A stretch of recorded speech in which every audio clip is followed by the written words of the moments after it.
Pessoal, dá uma olhada nos meus resultados dos últimos 30 dias. Em um mês eu fiz mais de 100 mil reais em vendas trabalhando pela internet enquanto eu viajo pelo mundo. Você quer entender um pouco mais sobre esse mercado e aprender exatamente como que eu faço isso? Então clica no link na descrição que eu vou te ensinar. Quer aprender como que eu faço para viajar pelo mundo e ganhar mais de 100 mil reais por mês precisando apenas de um computador ou celular e de uma conexão com a internet? Então clica no link na descrição desse vídeo que eu vou te ensinar exatamente como que eu faço isso. O técnico Abel Braga vai mandar essa noite um time recheado de jovens. Vamos ver a preparação do Vasco. O último treinamento do Vasco antes do primeiro clássico do ano foi mais uma vez fechado para a imprensa. Os jornalistas puderam acompanhar apenas o aquecimento, mas o técnico Abel Braga não faz tanto mistério assim. Embora a escalação ainda não tenha sido divulgada, o próprio treinador já afirmou que vai utilizar jogadores do Sub-20 para enfrentar o Flamengo. Acredito que os jovens também, os meninos que estão subindo, eles já começam a sentir mais essa sensação, ter essa experiência, ter esse frio na barriga de jogar um primeiro clássico, que é para muitos. Como o assunto é a garotada, 8 jogadores que disputaram a Copa São Paulo de Futebol Júnior deste ano foram promovidos à equipe profissional. Por falar em Flamengo, o rubro-negro tem sido uma pedra no sapato do Vasco nos últimos anos. A última vez que o Cruz Maltino conquistou uma vitória sobre o rival foi ainda em 2016, jogo válido pelo Campeonato Carioca daquele ano. Mas, nos últimos jogos, o Vasco, por pouco, não quebrou essa escrita. Na última vez em que se enfrentaram, em jogo válido pelo Brasileirão do ano passado, empate por 4-4. E o Vasco esteve na frente do placar em 2 ocasiões durante os 90 minutos. Já na final da Taça Rio, o Gigante da Colina vencia por 1-0 até os acréscimos, quando Arrascaeta empatou e nos pênaltis o rubro-negro levou a melhor. O Vasco se mostrou aguerrido, o Vasco se mostrou capaz de vencer uma equipe que vinha muito bem no Campeonato Brasileiro. Então não vai ser o contrário amanhã, acredito que estamos preparados e vamos para que a gente possa ir com uma grande vitória. Seja com o time alternativo ou não, uma vitória sobre o maior rival logo no início da temporada é o desejo de todo treinador. Olha, eu confesso, viu? Sabe aquela... A gente é mais antigo, né? A gente é do tempo do jornal, de olhar as fichas, né? Antigo, não. Eu sou antigo. Eu sou antigo. Eu sou do tempo da fichinha. Mais experiente, vamos dizer assim. Eu sou do tempo da fichinha, né, Paulino? Lógico. A gente é do tempo da fichinha. Eu até hoje jornal. escrevo tudo. Eu vou procurar sempre a fichinha. Eu confesso, viu? Ficha técnica. Vai ser um clássico muito diferente. A gente tem os campinhos aí, vamos colocar na tela. Vamos começar pelo Vasco. O mandante hoje é o Vasco. Olha o time do Vasco. Jordi, Caio Tenório, Prazer. Ulisses. Prazer. Ulisses, zagueiro que estava na decisão da Copinha no ano passado. Miranda e Alexandre. Andrei. Pode jogar o Henrique na lateral esquerda, viu, gente? Pode jogar o Henrique na lateral esquerda. O Andrei por dentro, né? O Andrei e o Marcos Júnior por dentro. Só desse que você falou aí, Calheiro, desculpa, você já tem o Jordi e o Henrique, que foram jogadores de Série A do Campeonato Brasileiro. O Andrei, jogador de Série A do Campeonato Brasileiro. E na sequência a gente vai ver Marcos Júnior. Marcos Júnior jogou várias partidas com o Bandeira. Mas ainda assim não é o time titular, né? Não, é um time muito jovem. Mas não é só um time sub-23, é para deixar claro isso. Né? Juninho, Lucas Santos, Thiago Reis e Ribamar. Você vê, Lucas Santos, Thiago Reis e Ribamar são jogadores que já passaram pela equipe e a temporada passada, principalmente Ribamar e Thiago Reis, fizeram parte de muitos jogos. Thiago Reis no primeiro semestre chegou a ser titular do ataque do Vasco. Ribamar fez gols importantes contra o Flamengo recentemente. Lucas Santos, outro menino, né, que foi bem na Copinha do ano passado. O Juninho é mais uma promessa, hein? Juninho é aquele menino que comemora gols tapando um dos olhos. E ele não faz homenagem ao Pirata, não. O irmão dele teve um problema de saúde e acabou perdendo o olho. Enfim, ele sempre está homenageando o irmão. É muito legal a história de vida do Juninho e é um jogador que tem destaque, hein? Um histórico de destaque na base do Vasco. Olho nesse Juninho aí, Hamilton. Eu acho que o Abel está correto. Hamilton, ainda bem que encontrei uma voz que é uma pensa discussão como eu. Aqui no Bom Dia essa semana. Ontem no Expediente também. Citei aqui o Bom Dia, citei você no nosso programa aqui no Bom Dia. Eu vou por outra linha. Eu acho que ele deveria colocar esse time contra o Bangu. Eu acho que ele está correto pelo seguinte, eu fujo da discussão de que está com medo de perder. Isso aí que eu também não concordo. Eu não vou discutir, isso aí é pro botequim. A gente senta lá, bebe um refri e discute nesses tons, né? Nesses termos. Eu não vou para esse lado da discussão, que é a discussão do boteco. Eu acho que ele está corretíssimo quando ele poupa o time dele, porque o objetivo do Vasco é não cair no Campeonato Brasileiro para esse ano. Esse é o objetivo do Vasco. Não cair no Campeonato Brasileiro, ir mais longe onde puder nas competições de mata-mata que vai disputar e ponto. Realismo vascaíno é esse para esse ano. Então, acho que ele está correto em segurar o que ele tem de melhor para a competição que ele vai entrar com... Tem que entrar com a corda toda, tem que entrar com todo o gás. Faz um bom trabalho de preparação. Acho que o Atlético Paranaense é um belo exemplo, já faz isso há um bom tempo e está colhendo frutos aí. Não tem um elenco tão grande assim, tão recheado para botar os jogadores já com pouco tempo de preparação para jogar. Eu acho que ele está corretíssimo por este ponto. Você concorda no aspecto de revezar o time nesse início? Isso acho que todos nós concordamos. Sim. O que a gente está discutindo é que se de repente não faltou para o Vasco um pouco mais de ousadia ao analisar a tabela do campeonato, divulgada já há algum tempo, e ele já sabia que teria na segunda rodada o clássico com o Flamengo, um clássico, que a gente vai trazer o retrospecto daqui a pouquinho. Um clássico o Vasco não vence desde 2016. Isso é bom, a gente sabe que a autoestima é muito importante no futebol, principalmente para um clube que quer voltar a arrecadar, isso gira em torno de resultados. O que a gente discute é, por que não ter iniciado em São Januário uma primeira rodada contra o Bangu, notadamente um jogo mais simples, independentemente de qual Flamengo esteja em campo, mas com todo respeito ao Bangu, enfrentar o Bangu em São Januário, em qualquer circunstância do Flamengo, é um jogo mais simples. Por que não iniciar com esse time?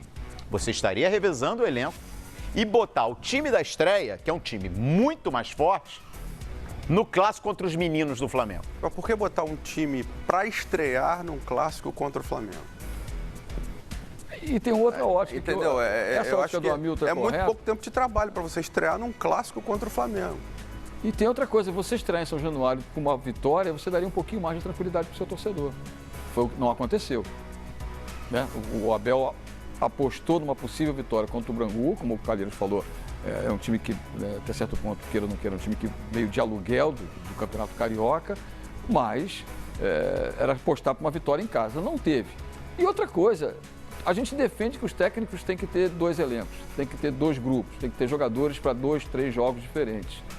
Tá aí o time do Vasco. O Jordi teve uma temporada ótima. Eu acho que ele não vai tirar muito pouca gente daí desse time. Lógico, o Henrique. A maioria vai até embora. O Marco não está Júnior. nos planos. Acho que Ribamar não está nos planos. Pelo menos por enquanto. Mas vai ficar, não tem outra opção. Mas é uma oportunidade, entendeu? É uma oportunidade de testar esses jogadores. Eu não acho que... E outra coisa, o Flamengo botou um time... Vamos ver o time do Flamengo? Qual é o time do Flamengo aí, ó? E o Abel anunciou isso antes do campeonato começar. Deixa eu só falar ontem. uma pitadinha final do Vasco, antes de Pode falar. Flamengo. Eu acho que essa coisa de ganhar do Flamengo é um outro campeonato já passou. Era uma ideia que existia. Vamos ver. Olha o time do Flamengo. Já passou, entendeu? O time do Flamengo é o da estreia, né? É o da estreia. Destaque aí pro Hugo Moura, hein? O Hugo Moura jogou muito bem. O Dantas, a gente já vem falando já há algum tempo, um jogador com muito potencial também. E aí tá o time do Flamengo. O Luiz Henrique já foi embora, né? Foi pro Fortaleza. Foi anunciado no Fortaleza, esse nem joga. Esse foi o time da estreia. E aí tá o time do Flamengo, com o Vitor Gabriel também. O Lucas Silva, que é uma aposta muito grande do Flamengo, mas o Lucas Silva não foi bem, né? Não foi tão bem assim, muito cedo também para você cobrar, né? No primeiro jogo do ano. Mas o Mateuzinho, ouvi elogio já ao Mateuzinho. Sim, lógico. O Flamengo tem um lateral só hoje, que é o Rafinha, né? Então... Não, o Mateuzinho está cotado. Aliás, o Mateuzinho foi bem no jogo da estreia. Gente, pode tirar esse campinho aqui, ó. Vamos corrigir aí sem o Luiz Henrique. O Mateuzinho, ele inclusive observado aí, como você bem falou, Hamilton, para o grupo principal. Então, acho que esse período é legal para isso, entendeu? Para você tirar peças, 1, 2 peças que podem compor, entendeu? Podem compor, podem ficar ali à disposição do treinador, ser uma opção diferente. Acho que o Abel tenta fazer isso no Vasco e o Flamengo está fazendo isso muito bem, com o Maurício dirigindo, que é um revelador de jogadores, é um treinador com títulos na base, Não que eu ache títulos da base importante. Para mim, título da base não é importante, tá? Eu acho que revelar jogador é importante. Formar pessoas, formar atletas na base é importante. E ele é um formador de jogadores, é um formador de atletas. Acho que o trabalho dele é muito bom no Flamengo. Muito bom mesmo. É um jovem oriundo do futsal. Vi jogar no futsal. Acho que se bobear, a gente até fez jogo dele no futsal em Calheiros. Como é que é o nome? O Maurício. O Maurício. Ele jogou no campo no América e depois mudou a carreira para treinador, treinou no futsal, depois foi treinar no futebol profissional, treinou o Botafogo, é Maurício Souza, se eu não estou equivocado o nome dele. É, Maurício Eu não lembro, não. Muito bom formador. Você falou futsal, tentei associar, mas não lembro. Muito bom formador de jogadores, realmente um profissional que trabalha muito bem na base. Ô, Hamilton, você disse aí que essa história de campeonato à parte ficou para trás. Coloca na tela aí os números desse clássico dos milhões. É o retrospecto geral, né? A gente já passou aí de 300 clássicos. Enfim, a gente vai analisar isso agora. São 324 clássicos, o Flamengo leva vantagem, né? Tá 122-102.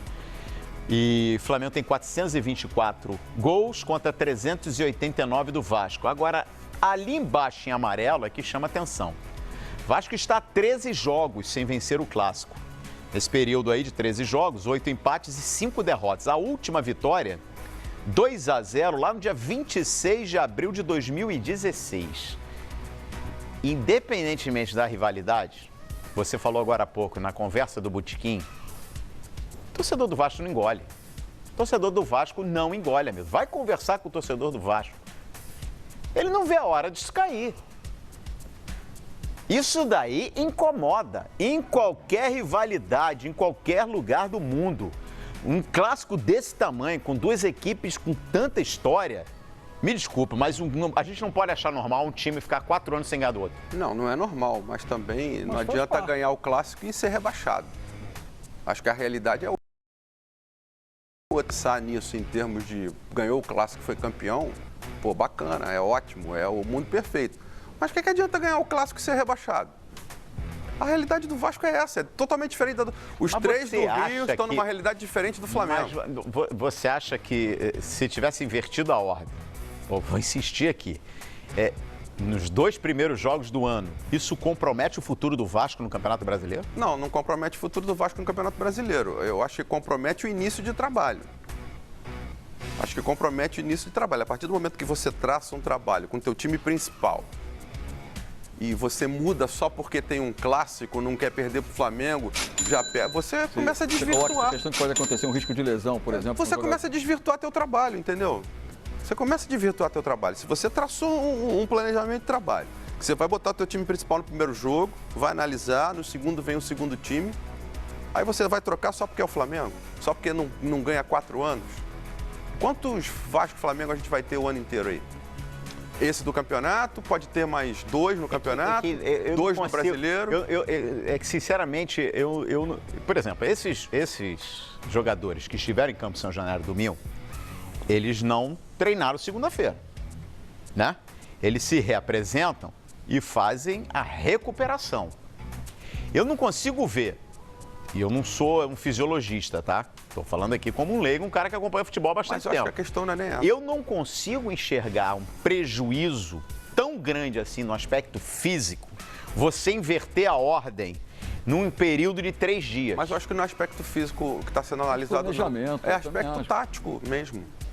Ou você tem mais tempo para jogar no segundo? Para preparar o time taticamente? Não, mas eu entendi. Você não queria o time principal no primeiro, queria no segundo. Não, eu acho que seria o mais lógico. Porque, peraí, quem é o grande... Eu imagino que, independentemente da situação econômica, independentemente do elenco, eu imagino que quando o Vasco entra... Não vamos nem falar em Campeonato Carioca, vamos falar em Taça Guanabara. Pela grandeza do Vasco, o Vasco é obrigado a entrar numa Taça Guanabara pensando em quê? Mas quem garante que não vence o Flamengo hoje? Não, essa não é a discussão. Nós não estamos discutindo isso. Taça Guanabara. Quem é o grande concorrente do Vasco para ganhar a Taça Guanabara? Flamengo. O Flamengo já se sabe, até porque os titulares estão em férias, que vai jogar com o time sub-20. O Vasco aumenta a chance de ganhar do Flamengo sub-20 com o time que jogou domingo, o titular? Não sei. Com Pikachu. Você acha que esse time aqui tecnicamente é mais forte que o primeiro? Não sei. Eu vou dizer uma coisa pra você. Você acha que o Madureira... Peraí. Bota o campinho do Vasco de novo aí, por Eu acho favor. que o Vasco Bota o venceria campinho do com- Vasco aqui de novo, por favor. Com esse time, venceria. Vamos ver, vamos insistir na discussão que ela é boa. Bota o campinho do Vasco aqui. Cadê o campinho do Vasco? Bota no telão aqui pra mim, por favor, gente. Tá aqui, ó. Vamos lá. Marrone, Thales Magno e Germán Cano. Artilheiro do Campeonato Equatoriano. Esse ataque é melhor que Ribamar e Thiago Reis? Sim, claro. É melhor? Claro. Pikachu joga mais que Caio Tenório? Sim. Mas Henrique joga mais que Alexandre? Leandro Castan joga mais que Miranda? Mas isso aí é uma avaliação, de critério individual. Acho que na cabeça tem que pensar. Não, com a nós cabeça estamos falando em. Peraí, a gente não pode definir nem adivinhar quanto vai ser o jogo. Não, a não, gente não tem tô que falando analisar aqui possibilidades. possibilidade. E quem garante que o Vasco, com o time principal, venceria o time de Não, ninguém pode garantir isso. Ninguém Agora, pode o garantir. planejamento do Abel Nós não é por estamos isso, tem que falando em respeitar aumentar a chance. Não, mas eu acho que o Vasco vence com Ninguém esse garante time. também que ganha. eu não consigo entender. por que Ninguém tem garante que também vender ganharia do essa Bangu. tese. Não ganhou. Eu só não consigo entender porque que tem que vender essa tese de que o Abel está errado, que o Está está com medo. Isso eu não consigo Não, entender. ninguém está dizendo que o Abel Não, está não, errado. todo mundo está dizendo isso. Não, eu não. Você não ouviu da minha boca. Não, tá todo mundo dizendo. Não, todo mundo não, eu não disse. Eu não disse que é medo. Eu acho que há um erro de planejamento. Não, eu discordo. E falta de ousadia. Mas aí, a ousadia chega quase ao medo. Não, mas não é. Não estou dizendo que Chega quase não ao estou medo. dizendo que ele está com medo. Não, mas Eu acho que ele podia ser mais É o direito ousado. dele como técnico fazer o que ele quer. Olha só, é o não, direito dele. Também não estou dizendo isso. Então, É óbvio que ele eu acho que Pessoal, olha que legal. Primeira semana do mês de novembro e eu já faturei mais de 35 mil reais. Mês passado, em outubro, eu fiz mais de 100 mil reais. E tudo isso com vendas automáticas e online. Se você quer saber como que eu faço isso, clica no link na descrição desse vídeo que eu vou te contar o meu segredo.